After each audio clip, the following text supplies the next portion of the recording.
যারা এখনো ভাবছেন সুনামগঞ্জ টাঙ্গুয়ার হাওরে যাবেন কিনা, এই ভিডিওটা তাদের জন্য। সেখানে আমরা কি কি করেছি, আমাদের বাজেট কত ছিল, সবকিছু জানাবো এই ব্লগে।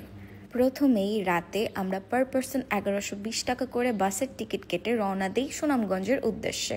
বাট আমাদের বাস ছেড়ে দিল, আমাদের দুজন টিম মেম্বার এখনো আসেনি। এটা নিয়ে আমরা সবাই একটু টেনশনে ছিলাম। দেন মহাখালী থেকে আমরা তাদের পিক করি, তারপর রওনা দিই সুনামগঞ্জের উদ্দেশ্যে।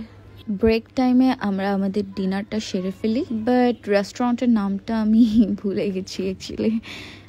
ঘুম থেকে উঠে দেখি সকাল হয়ে গেছে, কিন্তু কোথায় এসেছি, কদ্দূর এসেছি আমরা জানি না। সবাই এখনো ঘুমাচ্ছে। জানি না কেন ঢাকা থেকে সুনামগঞ্জ যেতে আমি শুনেছি 4 থেকে 5 ঘন্টার বেশি লাগে না, বাট আমাদের ওখানে অলমোস্ট 9 থেকে 10 ঘন্টা লেগে গেছে যেতে যেতে, জানি না কেন। অনেক কষ্টের পর ভাই অবশেষে নামি। তার মধ্যে আমরা 6 জন একটা অটো নিয়েছি। সুনামগঞ্জ থেকেও আমাদের প্রায় 1.5 ঘন্টার মতো যাওয়ার পরে আমরা ফাইনালি উঠতে পারি আমাদের হাউস বোটে। আমরা সিলেক্ট করি হৈমন্তী হাউস বোট। এত জার্নির পর ভিউ দেখে মনটা জাস্ট জুড়িয়ে গেল ভাই। আমাদের সবার প্রচুর খিদা লেগেছিল, তাই আমরা এসে তাড়াহুড়ো করে আগে আমাদের ব্রেকফাস্টটা খেয়ে ফেলি। যদিও হৈমন্তীতে আমি আগেও এসেছি, সো তাদের ফুডের ব্যাপারে নতুন করে বলার কিছুই নাই। খাওয়া দাওয়া শেষে আমাদের হাউস বোট ওয়াচ টাওয়ারের নিচে কিছুক্ষণ থামে। তখন আমরা গানের তালে তালে ভিউ এনজয় করি। চল তোলে পাহাড়ে জল ভরে, পূর্ণিমা রাত বর্ষা জুড়ে, জীবন জোয়ার আসরে বসাবো আমি। মার ফরিদে দেব পাতে বিন্নি চালের ভাত।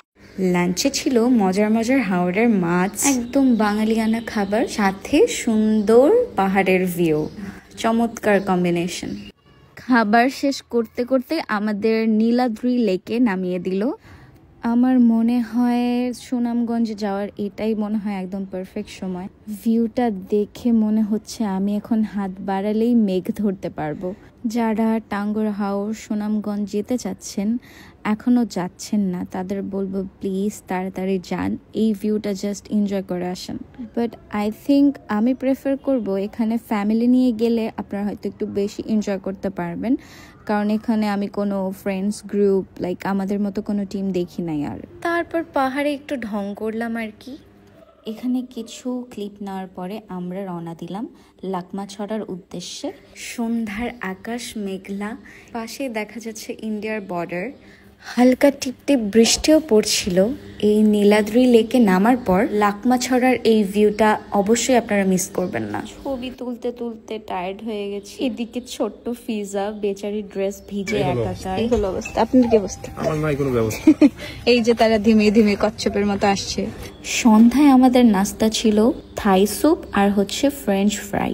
এটাও অনেক মজা ছিল, আর চা তো কমপ্লিমেন্টারি ছিলই।